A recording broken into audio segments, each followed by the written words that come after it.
Well, no, I saw that too. I was like, finally, someone's talking about my funny voices. Everyone talks about your funny voices. Just never, it's the sort of void Never that they're enough. throwing Yeah, their compliments into. Amphora full of holes. You are perpetually one compliment away from being a whole person. Yeah. From not being dead inside. Yeah. Just one more. You bang on the money. That's true. Oh, we got a little tear trickling down your cheek. Yeah. It's not the first time I've cried on the podcast. And it won't be the last.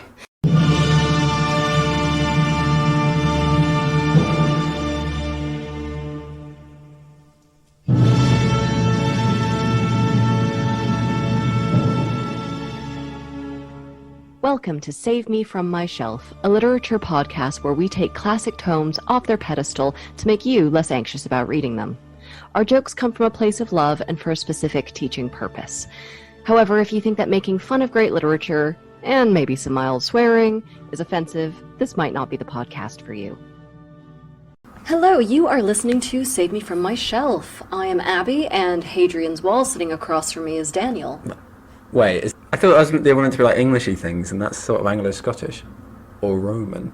It's part of the UK. It's a Suppose. fixture. Yeah. It's tall. It's have you been there? It's not that tall. It's all crumbled. I was trying to be generous. I was hoping you wouldn't get there on your own. It's got a shrine of Mithras, and as we all know, I am a Mithridite. Right, derailed this. Do you want to do one then? Do you want to introduce us? Hi, welcome to Save Me From My Shelf. My name is Daniel. Sitting opposite me is high fructose corn syrup, aka Abby. Now I am doing the funny jokes. Ha ha ha ha ha. So, what are we talking about today, please? And thank you. You're welcome. It's my shtick to be a mob. Mission accomplished. Okay, so do we have any letters or book recommendations? Indeed we do.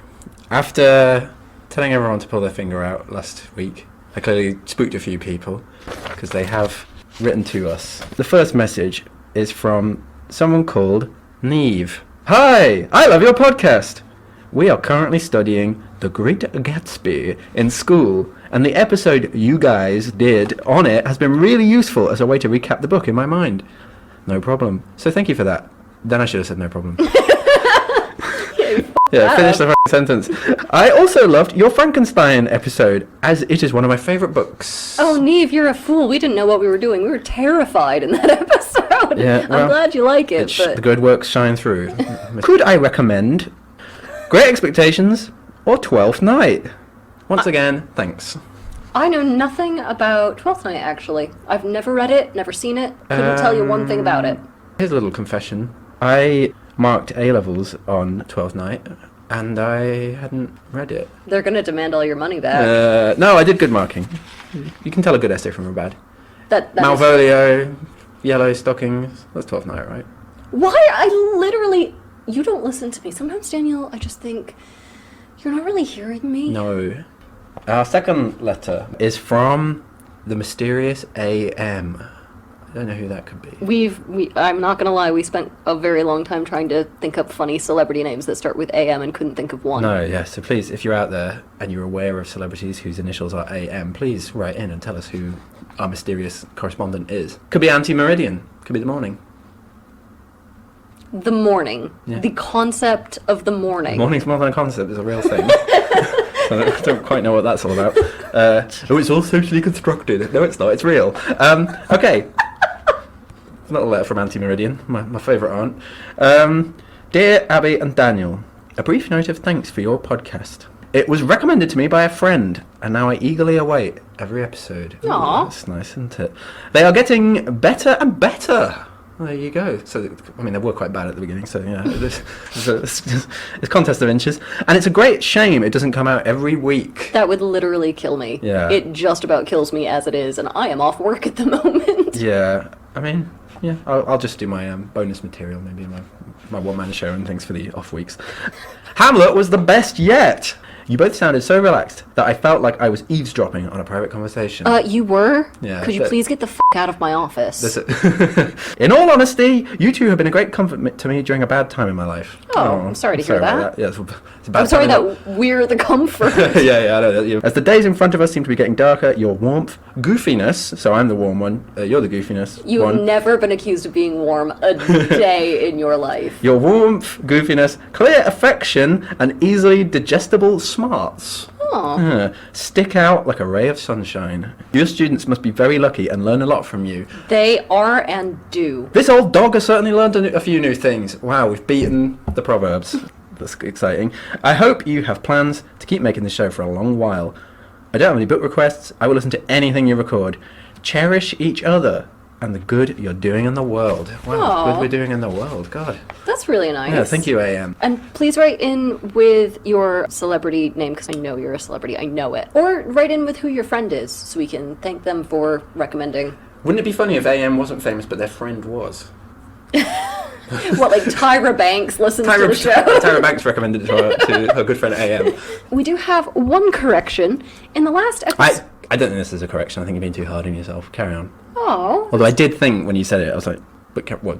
Finish it and then I can explain my thinking. Okay, so you're trying to get cred for being magnanimous, but also underscore that I'm an idiot. I see the tightrope you're walking. Yeah, that's my whole bag. I respect it. Scylla and Charybdis.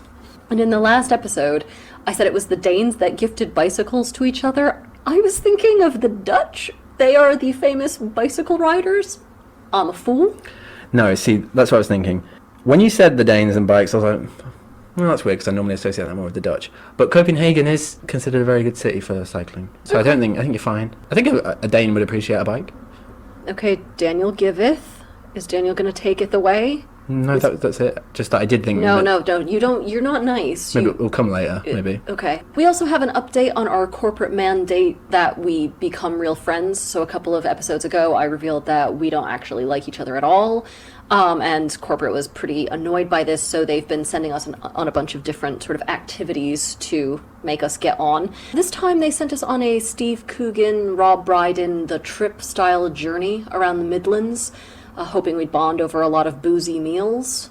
All I can say is a lot of silent lunches. We also ran a poll from our last episode about who the real Shakespeare was, because last episode we gave some good conspiracy theories.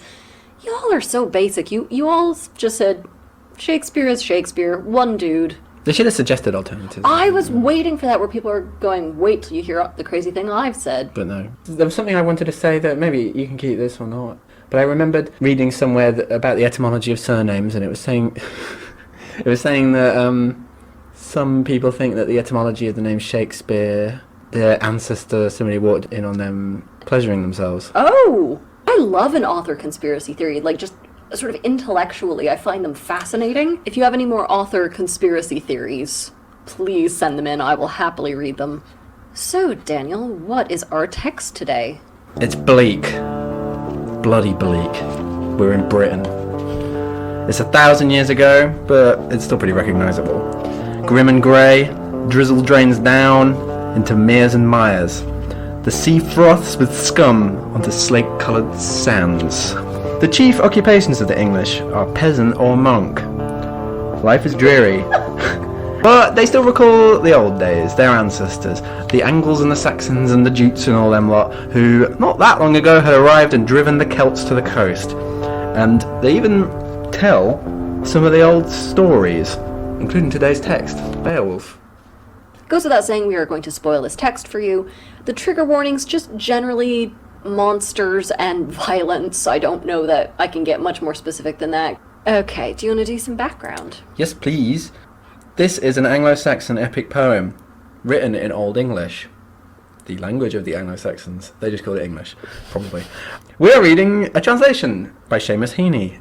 Yeah, so this is a good text if you've been playing Assassin's Creed Valhalla, as your girl here has been. So if you enjoyed that, which I kind of didn't, I gotta be honest with you, you will probably enjoy this, which I also kind of didn't.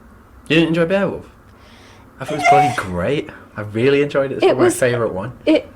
What, the favourite text we've done so far? I think so, yeah. Really? Yeah.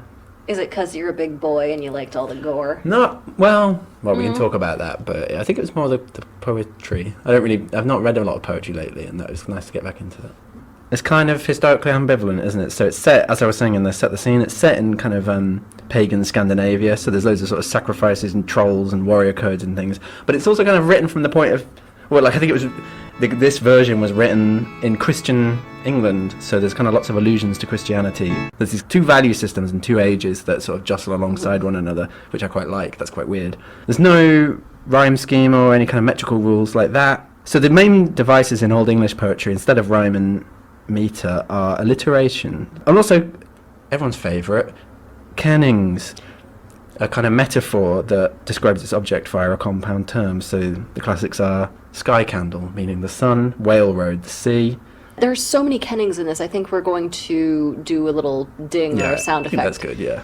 For everyone. If you want to play along, because there is a lot of booze in this, take a drink every time we read a kenning.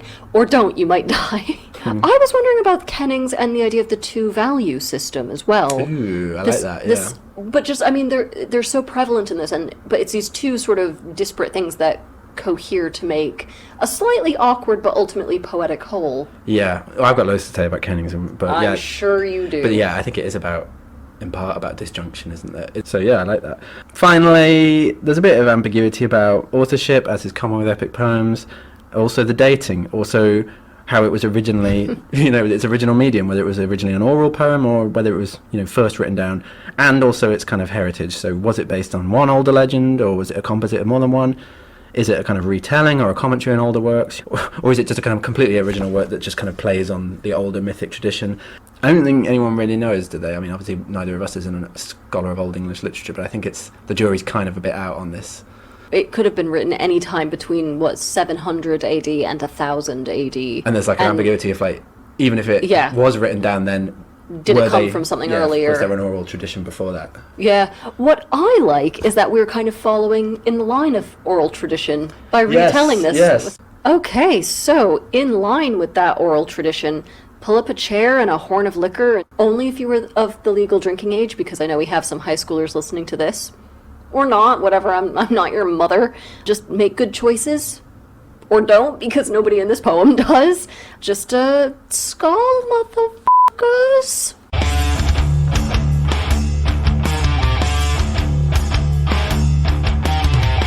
We open on the word hwæt, which many scholars will tell you is an untranslatable word that roughly means hark, listen, behold. You have some issues with the translation of hwæt? Well, it's the ancestor of our word, what, as in... What? What's for tea? Yeah, what? But I recently read there's some scholar called George Walkden who said that was a complete misunderstanding, that it's not an interjection. It's just how. Apparently we've all been thinking it was some big, like, listen to me thing, but in fact it's just like, how in the years of kings gone by? It's just a... Oh, no, I already forgot the scholar's name, but dude, choose drama. But it's disappointing, but it makes more sense, I think. No. So, hwæt, dummies. Okay, so Daniel and I have just had to restart this because we had a big debate over where this is set specifically. We're just going to say Scandinavia. So, okay, guys, Scandinavia, somewhere. We're with the Danes as a group of people. The Danes have a lot of legends about all of their great heroes and kings. We go through a lot of them. I don't care. But here's one of them. This is the legend we're focusing on. A king named Hrothgar, who is beloved by his people, and he built this great mead hall, which is a sort of second division wonder of the world, but still pretty hot shit. So he names his mead hall Hwæt. Smashed it. I'm gonna be getting letters. It's the sort of place where no one has a drinking problem, but everyone has a drinking solution. He started a frat, is what I'm saying. These guys really know how to party. If there's one thing they can't stand, it's up. Unfortunately, Hrothgar's people partied so hard they woke up a fucking demon down in hell, a quote, prowler through the dark. And I just think, how loud must you be screaming chug to wake up somebody in hell? A train could not be chugging louder than you. It's Christian rock that's keeping them up, isn't it? It's it's the minstrel singing about God and creation and everything. That's what the demon doesn't like. The demon's name is Grendel, and he is apparently a descendant of Cain from the Bible, along with a lot of other Norse monsters and giants and trolls and shit. So Grendel pulls his tired ass up from hell, and starts pacing around the fens and the heaths near the mead hall. Do you think this is just an intervention that's gone wrong? What, Grendel? Listen, we all care about you guys. It's normally one person being intervened upon by the several people, not one. Yeah. That's why it went wrong. Yeah. After nightfall, Grendel descends on the mead hall. A smashing and a slaughtering. He butchers 30 men and takes their corpses back to his lair. That's kind of an unconventional way to drink a rack of beer, but okay, I'm with him. That's a pack of 30. Right, okay. I don't count. Greedy and grim, Grendel makes a habit of these raids, waging his lonely war on the Danes and committing ever more gruesome murders without remorse. The Danes start to kind of avoid hwæt. The greatest house in the world stood empty, a deserted wallstead, except at night, when Grendel haunted the glittering hall. But as an enemy of God, he can't sit on the throne. And this whole hoo-ha goes on for 12 years. So he's grabbing dudes every night for 12 years straight? This is like 750 AD. You're telling me that in Scandinavia, you would have enough people to populate that sort of need? There are only 1,500 people in all of southern Sweden at this point in history, probably. Or indeed northern Denmark. So, who knows? The Danes, they pray to pagan gods, don't they? Which is interesting, because they're also kind of Christian. So who knows what's going on? I thought that the sort of marriage of these two cultures, I thought this was Christian propaganda. How can we absorb your traditions into ours to make them... It really struck me as like, this is very much written from the Christian perspective. Don't say Quetzalcoatl, say the Virgin Mary. You mean like that? Yes. Yeah.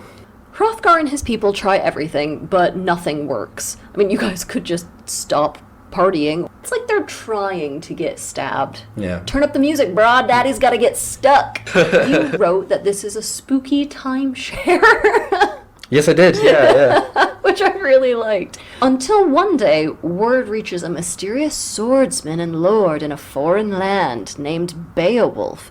And he cowboys in Geatland. I'm really sorry. In Geatland. And he cowboys in across the Swans Road.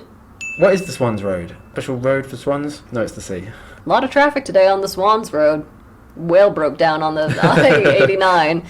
So Beowulf comes to hwæt, and he's like, sick meat hall, bro. I'm sorry your buzz is getting so harshed. Just so you know, I'm like the hero of this story and completely excellent. And Beowulf is kind of what would happen if a 10-year-old who just watched Conan the Barbarian was granted too many wishes by a genie. We get some really boring court formalities and family histories, and Beowulf brags about himself pretty insufferably. He's kind of a giant wang who won't stop talking about how great he is, and he does this by unlocking his word hoard. Kenning just means he's got the gift of the gab.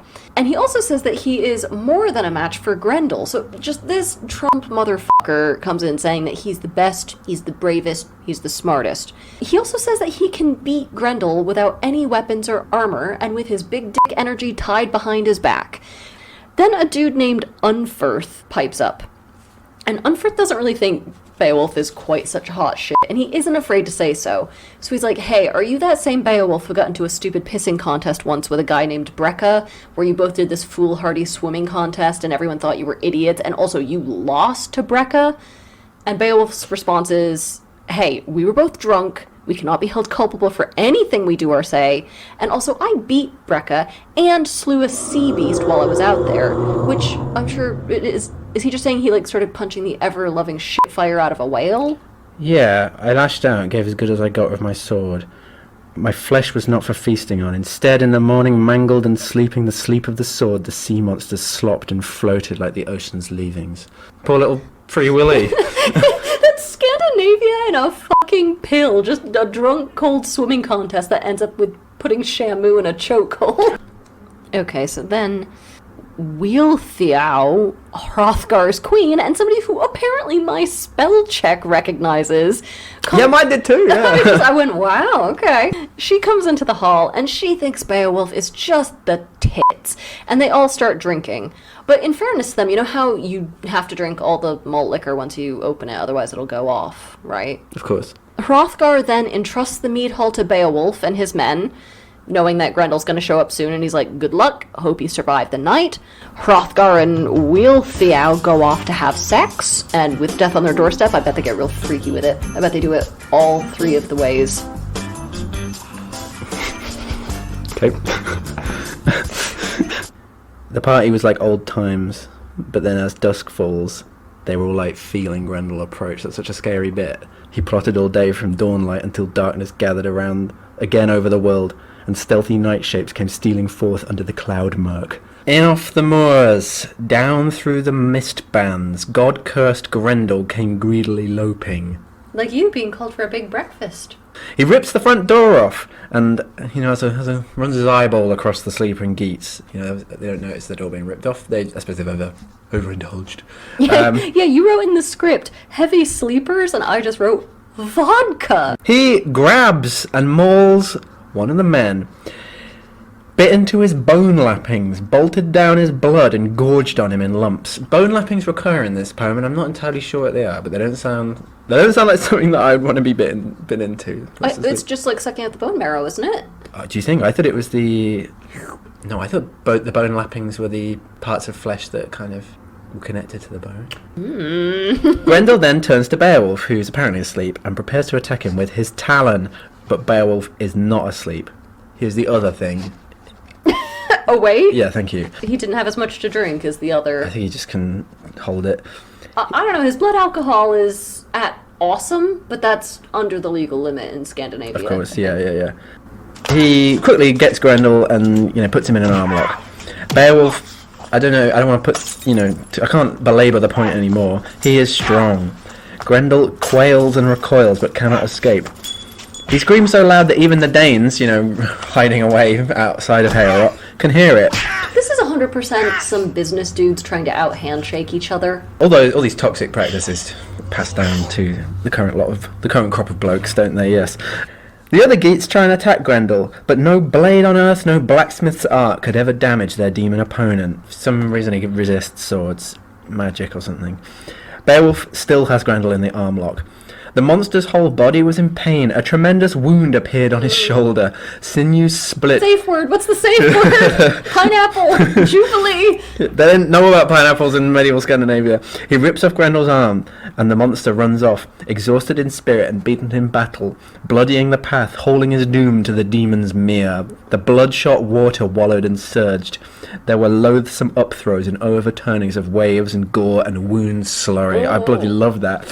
With death upon him, he had dived deep into his marsh den, drowned out his life and his heathen soul. Hell claimed him there. Oh yeah, go on, get fantastic, isn't it? I love that. Wound slurry, Jesus. Also, I can't believe Beowulf missed the opportunity to hit Grendel over the head with his own arm. Why you hit yourself, like all the classics of Big Brothers. Or kind of like a sort of shitty action film these days, he'd be all saying something like, mind if you lend me a hand, or something like... I like that you were thinking of action films of the 80s, and for you that's a modern film. No, come on. It's more in comparison to Beowulf. The next day, everyone celebrates, and Beowulf hangs up Grendel's arm as some sort of disgusting trophy. Hrothgar is like, Beowulf, you are just a shining star in the firmament. I want to adopt you. I too would like to make babies compete via violence. If they want to get adopted by me, just give some 8-month-olds some broken pool Was Grendel cues. possibly going to get adopted by Hrothgar? No, but just like, if you want to be adopted by me, you have to prove your worth. Earn my love. Yeah. Yeah, okay, fair enough. Shiv each other in the gutter, man. Then a minstrel turns up and is like, new saga just dropped, dude. And he recites a poem comparing Beowulf to the mythic hero Sigismund? Yeah, Sigmund, I suppose. Well, they spell it like an asshole. Who, foreshadowing alert, kills a dragon. The hot dragon melted. I bloody love that. Ugh. That's the noise that a dragon makes when it melts. Ooh, I don't feel very well. It also sounds suspiciously like you at any time doing anything. There's also a lot of gift giving. Hey. So much gift giving. I never want to see another gift again. If you were to give me a gift right now, I would slap you across the face. That's how much gift giving there is. I'm Duly noted. so tired of it. Fabergé egg away then? You would rather die than buy something like a Fabergé egg. As a gift? I hate it, but I was thinking of you. Yeah. Can I have my joke, please? What is your joke? joke? It's a prefab joke. Do it. King Hrothgar gives Beowulf some nice swords and armour, and he also gives him a standard, a gold standard, which is the... this is not any old gold standard, this is the gold standard of gold standards. Daniel, you are worth every penny I pay you. Thank you. Then they party! I don't know if you know this, Daniel, but this is actually the night the keg stand was invented. This is why I'm flopping it, because I just don't know any of this inane frat boy culture. Okay, well... In Britain, we just binge methodically and grimly. There's no sort of silly dressings that need kind of like... what is a keg stand?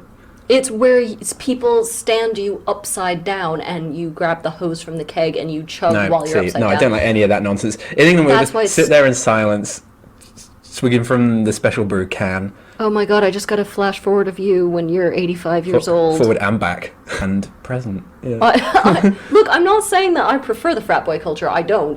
This is why I only started drinking in Britain, because it wasn't weird and competitive and performative like this. This is quite boring, isn't it? I'm perfectly capable of making an ass of myself without needing silly games to do that. The minstrel pipes up with another poem. Oh, for God's sake, another jabroni at a party with a guitar. Shut up, Travis.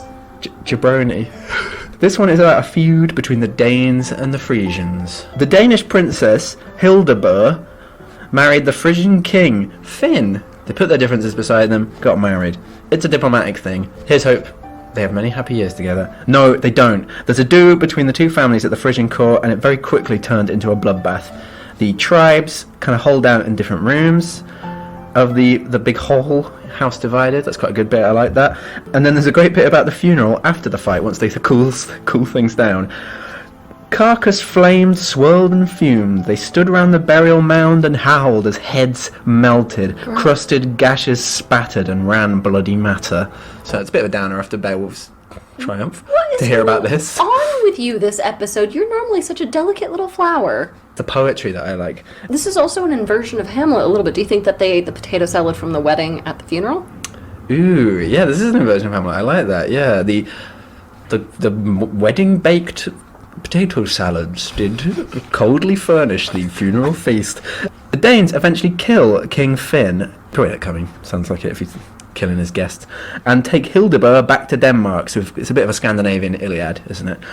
Yeah, I like this bit. All the poems within poems, epics within epics. Epics are obsessed with the telling of epics, aren't they? They're always talking about the muse and everything. I like that. Now the Queen is there, and she lavishes some gifts on Beowulf after that little poetic interlude, and some of which he will tender to King Hygelac of the Geats, his boss. So when he heads back across the frothing wave vat. There's a kenning for you. Everyone, I love that one. No, just this video game sucks. What? Just people giving each other gifts? It's like Zelda, where you have to trade with people all the time. Everyone goes to bed, which in pre-modern terms means sleeps on the floor in a kind of drunken sprawl. I like that they all just pass out on the ground in a giant pile of blonde hair braids and fur cloaks, like 50 wasted Daenerys Targaryens. Or like a rat king. They wake up, tongues stuck to each other. So, Grendel is dead. The Danes are all safe. Long live the Grendel. Should we head out early? You want to go get a drink, or? What about go do casting and things, right? Oh, yeah. But yeah, so that's it.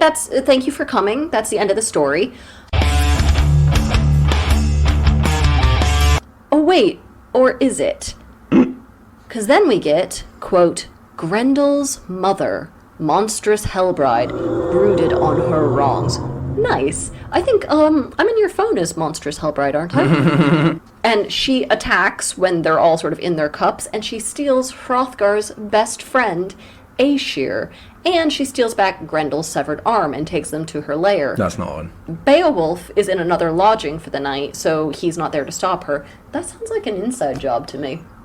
I think she paid him off. Hrothgar laments the loss of his, quote, soulmate, Aesir. Queer reading, hooray! And he summons Beowulf to avenge him in yet another supposed suicide mission, just to get this big old bag of bitch. But where does she live? That's the question. They don't know where to find her. There are legends that she lives in an accursed lake. Like Jason Voorhees? This is way creepier than some holiday camp. A few miles from here, a frost-stiffened wood waits and keeps watch above a mere. The overhanging bank is a maze of tree roots mirrored in its surface. At night there, something uncanny happens. The water burns, and the mere bottom has never been sounded by the sons of men. That's such a great bit. Even a deer being chased by hounds wouldn't jump into its waters. It would sooner fight the hounds. Do you want to read about this ridiculous sentence? Yes, I don't know what's going on here. I think this might be a sort of extended kenning. This is a really weird bit here. So when Grendel's mother arrives and kills everybody, we get this little description of her violent acts. Her onslaught was less only by as much as an Amazon warrior's strength is less than an armed man's when the hefted sword, its hammered edge and gleaming blade, slathered in blood, raises the sturdy boar ridge off a helmet. Totally normal sentence. What is that? That's a kind of real, like... That is a cat's cradle in sentence form. I was thinking it was a bit of heroic age arithmetic. A bit of a... Wait, you can read it again slowly. Let's very slowly. Come on, everybody. Because I've read this about 5 times. I read it a few times. Her onslaught was less only by as much as an Amazon warrior's strength is less than an armed man's when the hefted sword, its hammered edge and gleaming blade, slathered in blood, raises the sturdy boar ridge off a helmet. I think it's saying that she was as strong as any bloke. I think that's the point, that it's kind of like a wink. Like, yeah, she's a woman. She's about as weak as a really tough woman. Imagine that. Yeah. About as weak as a warrior woman who's like a warrior to a bloke warrior. That's the gist, isn't it? Daniel, I feel like I am drunk in a corn maze when I read this sentence. I am completely lost and confused, and I just want to sit down until somebody carries me. It's good though. I like that. I like that. That's the effect I want when I read an epic poem. Great. Okay. I like that Hrothgar's like, yeah, fair enough that Grendel's mother would kill my guy because I did kill her boy, but we do need to kill her. I like that there's a kind of, the feud morality extends to demons. An arm for an arm makes the whole world armless. That's not funny, Daniel. Grendel got really hurt. So, Beowulf and Hrothgar and all the rest follow the monster's trail and suddenly discovered the dismal wood, mountain trees growing out at an angle above grey stones. The bloodshot water surged underneath. They find, what's the guy's name again? Aesir. Aesir, Yeah, they find Aesir's head. They're all horrified and they approach the lakeside. Everybody gazed as the hot gore kept wallowing up and an urgent war horn repeated its notes. The water was infested with all kinds of reptiles, wild things such as those that often surface at dawn to roam the sail road. Kenning! Thank you. And doom the voyage. One of the Geats, one of Beowulf's retinue, shoots and kills one of these strange lake births. Kenning? Maybe. Yeah, I like that anyway. Beowulf, he gets his armour and arms on and everything, keeping the bone cage of his body safe. Another kenning. I have to... These are getting ridiculous. The bone cage of his body safe. So his fucking bones. I'm keeping the bone cage... It's your bones or your rib cage. Stop being an asshole. Sorry. He makes a little verbal will, doesn't he, Ocho? Like, he's like, well... all my comics to go to my nephew. Yeah. All my crypto can go to Brandon and Steve, but my snowboard does not go to Kenny. That's funnier, yeah. He would not take good care of it, man. And then he just plunges into the lake's heaving depths. I bloody love this bit with the hot gore wallowing up. That's hot gore. Ooh, it's still warm. You know, that's so revolting, isn't it? Are you getting turned on by this? What is happening over there? Well, we can talk about this in the analysis bit, but I really like this imagery. So, we're here at Grendel's mother's lair that they've trekked to find. They could have done a lot more about, like, where does she live? It just seems like, well, where does she live? We couldn't possibly tell. Oh, it's over there. And then they're just there. Like, I want the quest. I want them figuring it out. I love that about these medieval poems, that they don't care about all that stuff. But at least in Gawain, you had, when he went on this long... At least they said they went on a long quest. He did all of these things. We're going to cut this bit for time. But look, he had these adventures. I at least want some, what's the point of, like, we couldn't possibly know? Oh, is that it? They say that some peasants had seen Grendel and his mother stalking the landscape. So that's where they got So it's kind of like the rumour mill, isn't it? Well, they found it instantly anyway, so it's not one to build tension. And if you don't like that, what about the next bit where Beowulf swims all day and can breathe underwater? Yeah. So, well, I have thoughts and feelings about that. So, Beowulf is there at this hideous lizard-covered, boiling, gore-filled lake, and he's real real chill about the whole thing because this is just a normal Tuesday for him. He jumps into the water and he swims down so deep that he swims for an entire day before he reaches the bottom. Weird. Impossible, some might say. I think this guy just rolled a sort of natural 20 for lung capacity. But in fairness, they did have that whole pissing contest thing earlier about him swimming, so that makes the section a little bit more plausible, but whatever. As he's swimming down, Grendel's mother catches him in the water and brings him into her lair. So we've entered a boss battle. But then Beowulf gets some real bad news once they start fighting, which is that his sword is not sharp enough to pierce her skin. His, quote, battle torch is extinguished. Kenning. I'm gonna have some thoughts to say about that later on, but I do hope he takes the sword back to the blacksmith and complains because, sir, this is not a quality product. So, Beowulf decides to fight her with his bare hands until he notices all the treasure and spoils in her lair, including this fuck-off great big sword from the old days when men were giants. Size is everything. You don't have to be an academic to pick up what I'm putting down. Beowulf manages to grab this giant sword, he swings it around, and cuts her head straight off. No, come on, we gotta have the quote. Sorry, I don't always do this, but I'm just mad for these lines. A resolute blow that bit deep into her neck bone and severed it entirely, toppling the doomed house of her flesh. Jesus, come on. You know, I could fight like that if I wanted to. Yeah, I'm too busy being cute and funny. One might ask why the warrior who owned the sword previously didn't do this. No questions. No questions at this time. Maybe she found it. On the shore, meanwhile, all the Danes think Beowulf is done for. They've had their packed lunch, they're bored, they go home. The Geats, meanwhile, they stay in the vain hope that they'll see him again. So that's just there's a little cut to the surface, which I like. I'm sorry, they came all this way and no one else is going to fight Grendel's mother? Really? What, you lost another brother in Rush scuba Week? kit, and they... Rush Week, what's that? Oh, it's a frat joke. God damn it, these are wasted on you. Yeah, sorry. Beowulf, meanwhile, is down in the cave and he sees Grendel's body and he decides to cut the head off and the sword fucking melts because Grendel's blood is straight up acid. So, despite all the treasure in there, Beowulf decides to return only with the sword hilt from the giant sword and Grendel's head. Question. How is he going to swim when he is trailing a leaking acid head behind him?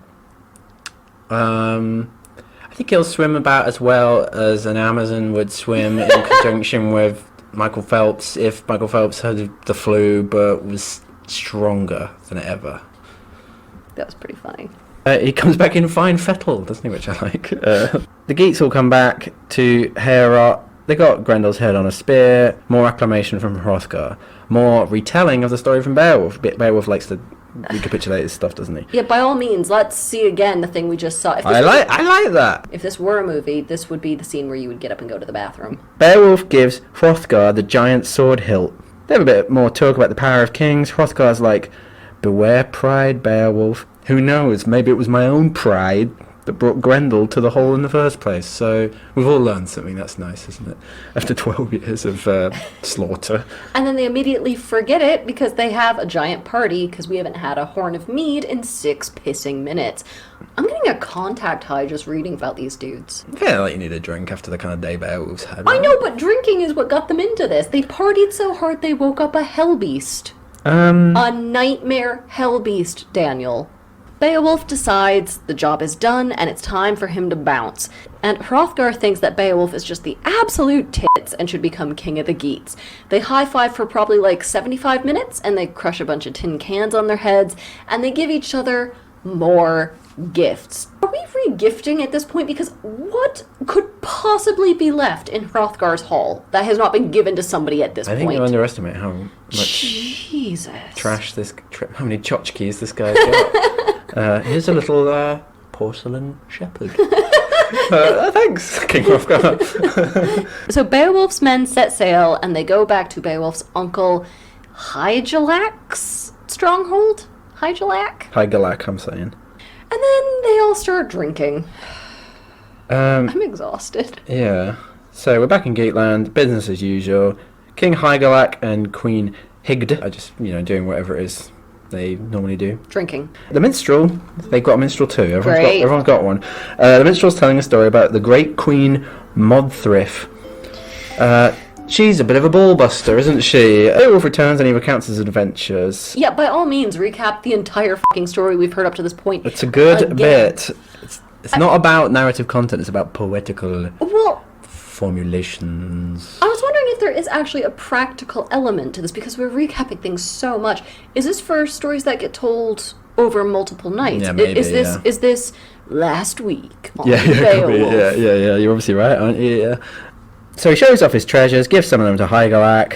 Oh god, great! So we essentially get a recap of every gift giving we've seen so far as Beowulf re-gifts all this shit. This is a low-rent version of Succession. This is it's littered with pointless, expensive objects that do nothing. This is flightless Sky Mall.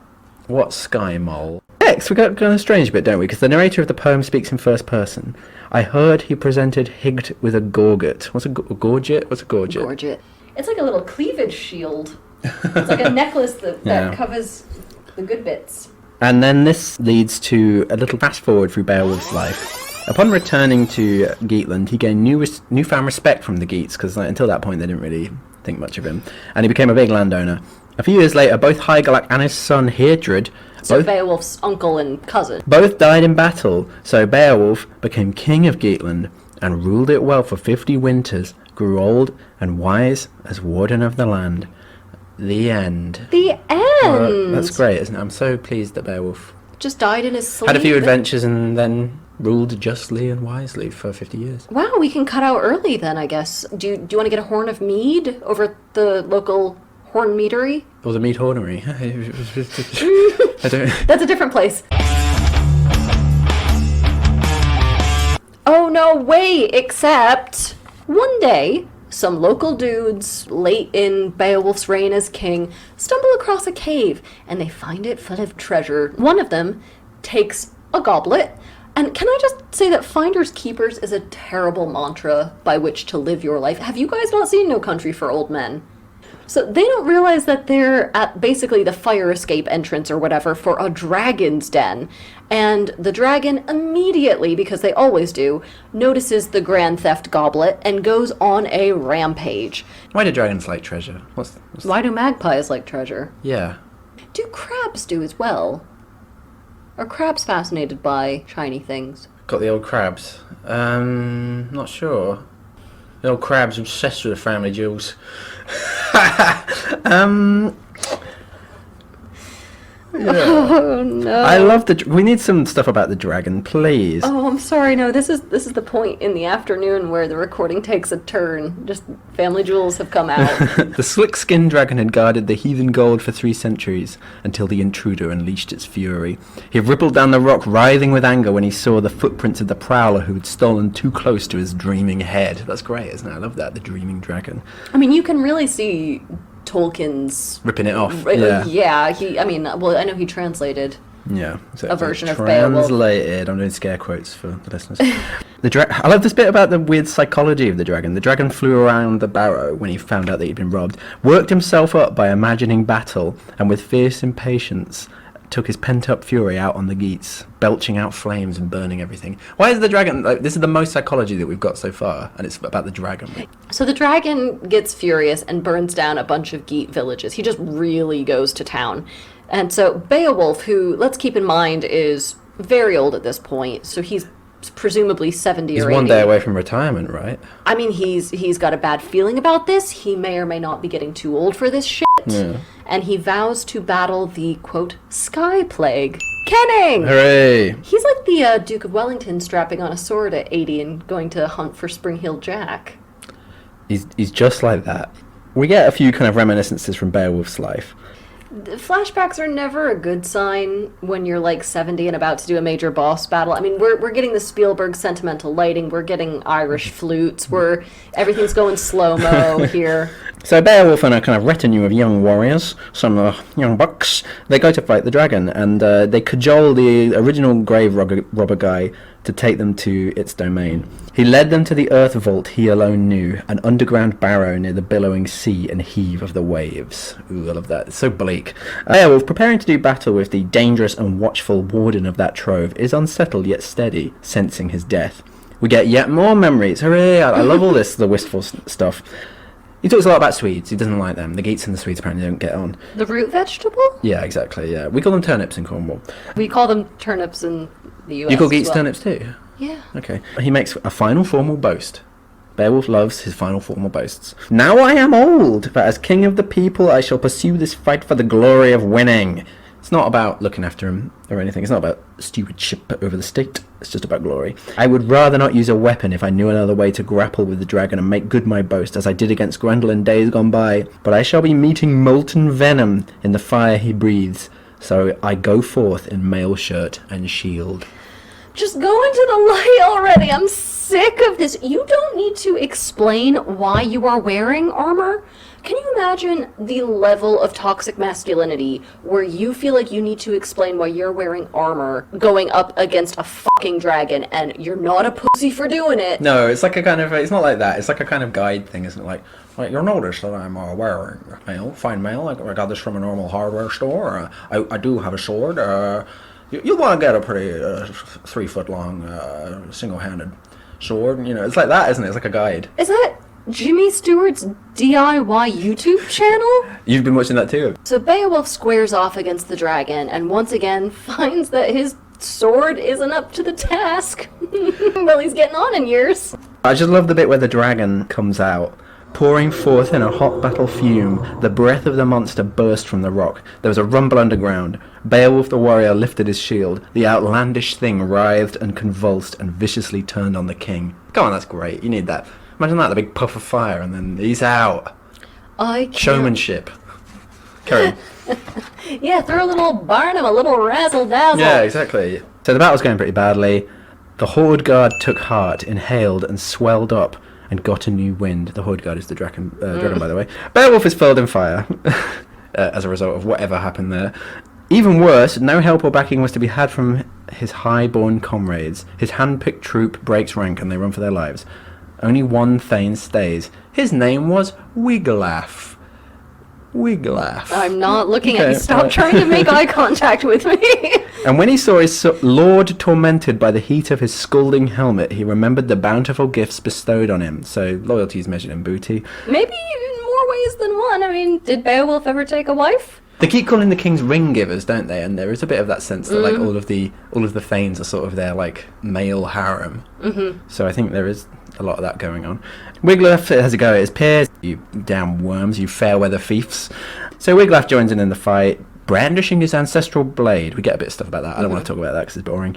The dragon blows more fire. Everybody's in trouble. Beowulf's sword breaks. Thank you for saying that. Yes, Beowulf's sword breaks. That was literally the last sentence. Did you get bored of your own last sentence that you wrote? Yeah. So, when we were talking about this, and there's all this bit about the dragon, rearing up and swelling and Beowulf's sword breaking off, when we were exchanging scripts, Daniel wrote this note to me. I know you're going to do the whole find the phallus Viagra reading here, but it's weird that swords are constantly useless in this poem. Against Grendel, against his mother, unless it's her own sword, and now against the dragon. What's going on there? Interesting that only a woman's sword can cut the mustard. It's the men of Scandinavia who have penis envy? Yep, that's what I wrote. That's how I talk. So, here's the response. My dude, I have a pretty basic bitch reading of this, but I don't think I'm wrong. It's more than inadequacy when squaring up with other men. It's inadequacy in the face of women, i.e. Beowulf, for all his greatness, can't, find it. Funny that only a woman's sword could do the job, and no men's swords come anywhere close. Daniel, this poem is a lesbian.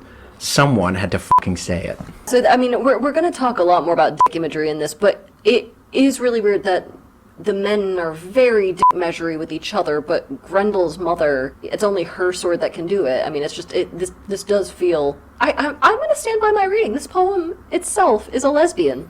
But I'm sorry, I'm not taking any further questions at this time. I said what I said. What you're saying, that the metaphor is not so literalized for it to mean a literal penis, but it's about sexual power being rooted in femininity. You're looking at me like I'm crazy. No, I like that reading.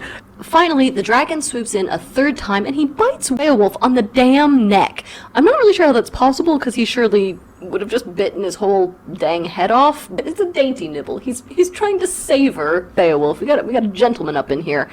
And the text says, quote, "The dragon caught the hero in a rush of flame and clamped sharp fangs on his neck.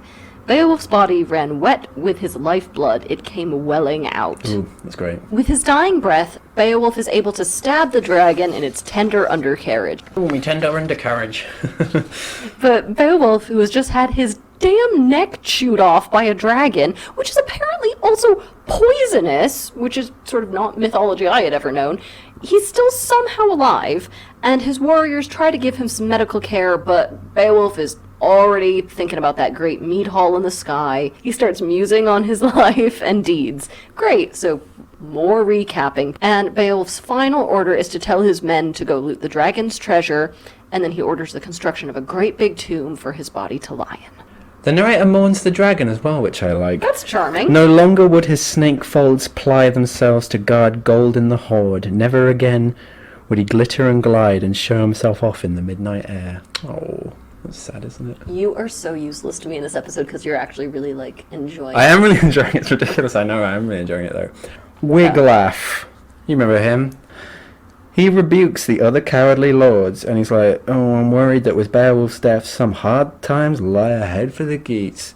I'm not going to go into the detail. There's a lot of elaboration on the various internecine issues between the Scandinavian peoples. Wiglaf oversees Beowulf's funeral. He burns him on the pyre. We get another great pyre bit. The blaze roared and drowned out their weeping. Wind died down, and flames wrought havoc in the hot bone house, burning it to the core. Another kenning there. A Geat woman laments Beowulf's death and the fate of her people. She unburdened herself of her worst fears, a wild litany of nightmare and lament. Her nation invaded, enemies on the rampage, bodies in piles, slavery and abasement. I don't want the people of Geatland to get piles, so that's terrible, isn't it? What are piles? Hemorrhoids. Of course! Okay, alright. The Geats construct Beowulf's tomb and mourn his loss. They said that of all the kings upon the earth, he was the man most gracious and fair-minded, kindest to his people, and keenest to win fame. It's over. Sad ending. Is it actually over, or is this a This Peter is no. Jackson This is ending? it. This is really it. Are you sure? And we know it's over because Geatland's not a country anymore, isn't it? It's just a province of Sweden. The Swedes smashed it. The end. Well, that was a stone-cold bummer, and now I understand where Hamlet came from. The end.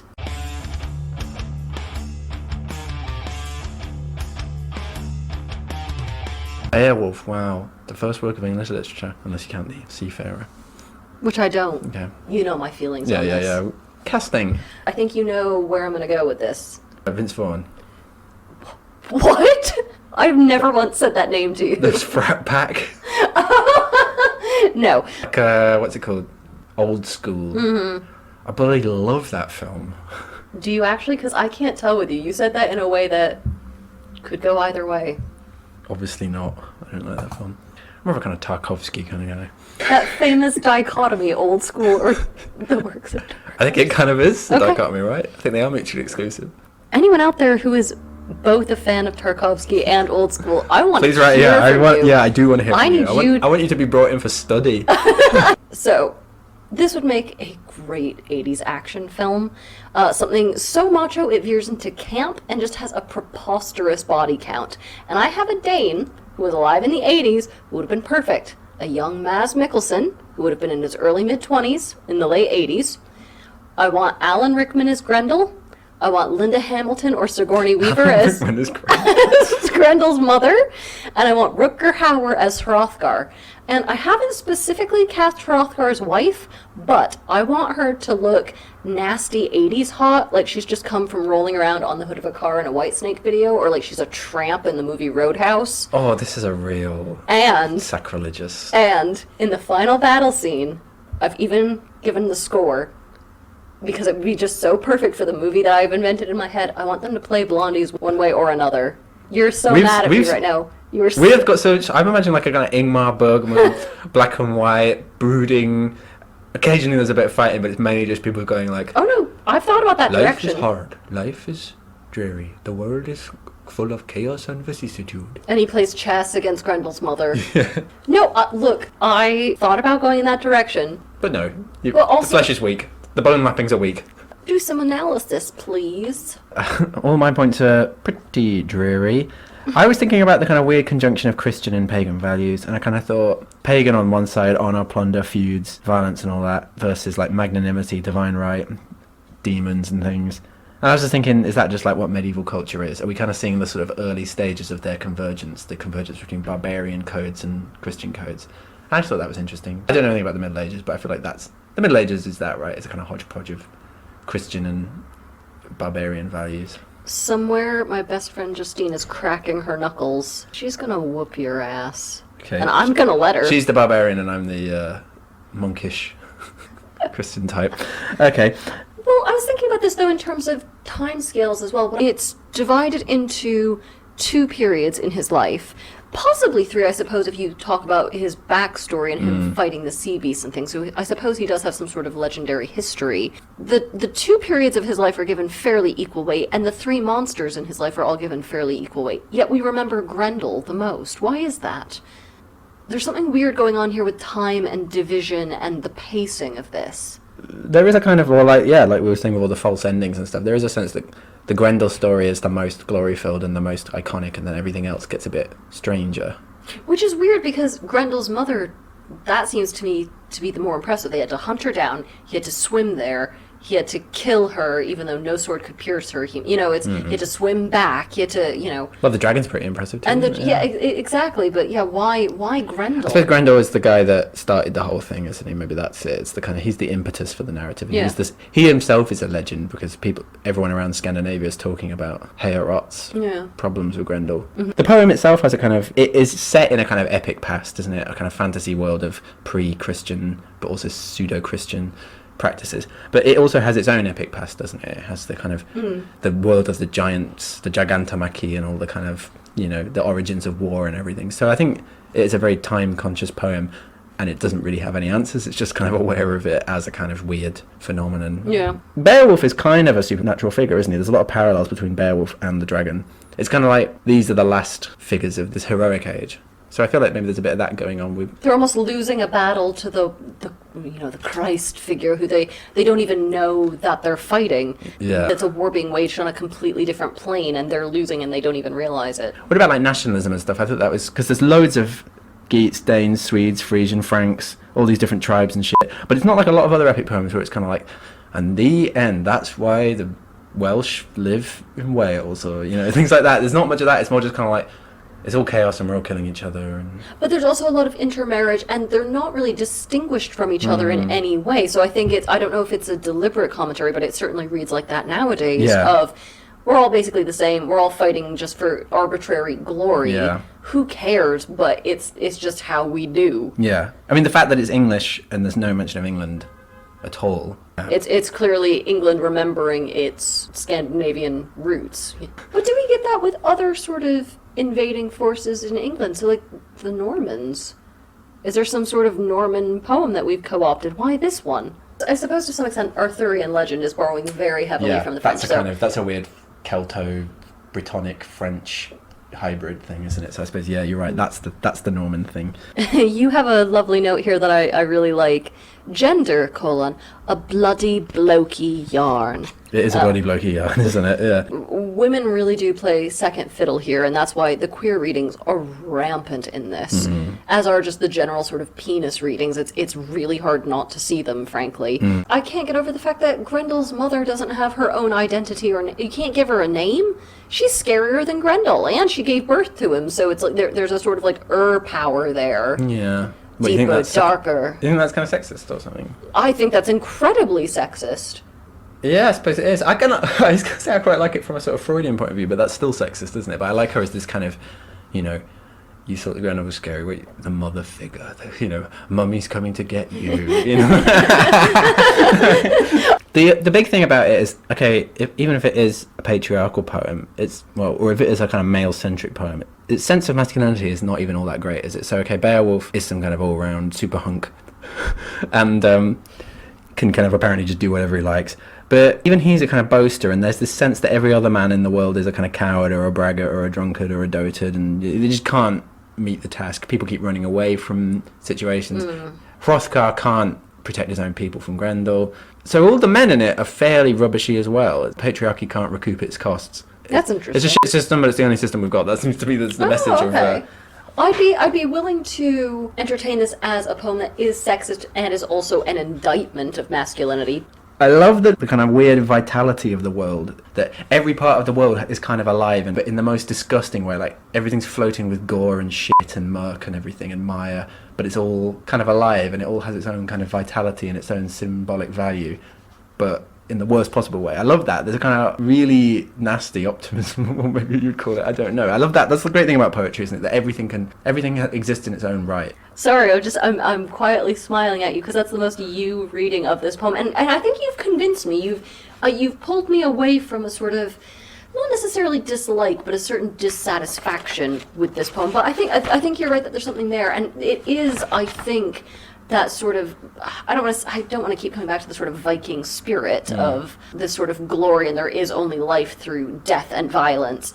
But I think the language does sort of mirror that a little bit, in that you're right. It's so repulsive and destructive, but vital. Okay, so here is some advice, and we've alluded to this quite a bit, but this is actually a pedagogic tool. This is a teaching tool that we use with our... Very nice. It's a tool we use with our own students, and it's a game we play called Find the Phallus, right? So when you're analyzing a text, look for imagery that is a bit penile, right? And in this poem, we have so much about masculinity. We have so much about swords failing people and swords getting broken off. And it might seem like, oh, that's just a prurient reading. It's not. If you guys watch any TV show or movie that has a lot to do with swords, so Game of Thrones, Pirates of the Caribbean, Star Wars, look how they place different characters' swords in relation to each other. Like, just pay attention of like, oh, someone's sword looks really small in the background. That is a deliberate choice to tell you something about their relationship. The same goes for literary text. So just pay attention to anything that might be a little bit penis-y, that will tell you something about a dynamic that is happening. I am not making this up. Authors are filthy. Even not intentionally. Even not intentionally. The fact that Grendel's mother lives in a cave. You have to dive down deep to find... I mean, like, come on, that is such vaginal imagery. It's ludicrous. So that's a really easy way to get your students to close read. Just have them play a game of like, all right, show me the phallic imagery in this text. The clue to our next episode. So this is our first properly modernist novel. I'm not super counting The Great Gatsby. No, yeah. It's not high modernism. Not high, yeah, but so we're in the 1920s, proper modernism, and Jonathan Swift, from the author of Gulliver's Friend of the podcast, Jonathan Swift. Friend of the podcast, yeah. Jonathan Swift, the author of Gulliver's Travels, which was our season 2 opener. He appears in this as a character and as an asshole in this too. Lovely being with you all. Lovely to see you. Lovely to visit with you. Yeah. Thank you for having us. Thank you for the tea. Yep. And see you on the next flip side. I was channeling somebody's granny. All of a sudden, you're channeling a skateboarder from 1991. See, I cannot be pinned down. I'm like the dragon. Oh, I know. You contain multitudes, you polyphonic son of a bitch. I know. So write into our email, tweet us, subscribe, do it. You know what to do. Farewell. Best wishes. Daniel. Kind regards. Yeah. Thanks for listening to Save Me From My Shelf. Our music is The Overture to Don Giovanni by Mozart, and cover art is by Catherine Wu. Our thanks to Aston University's Centre for Critical Inquiry into Society and Culture for funding the startup of this podcast. Contact us at savemefrommyshelf@gmail.com or at smfms_podcast on Twitter. And do not, I'm going to remind you, do not forget to rate, review, and subscribe. Do not forget. Thank you.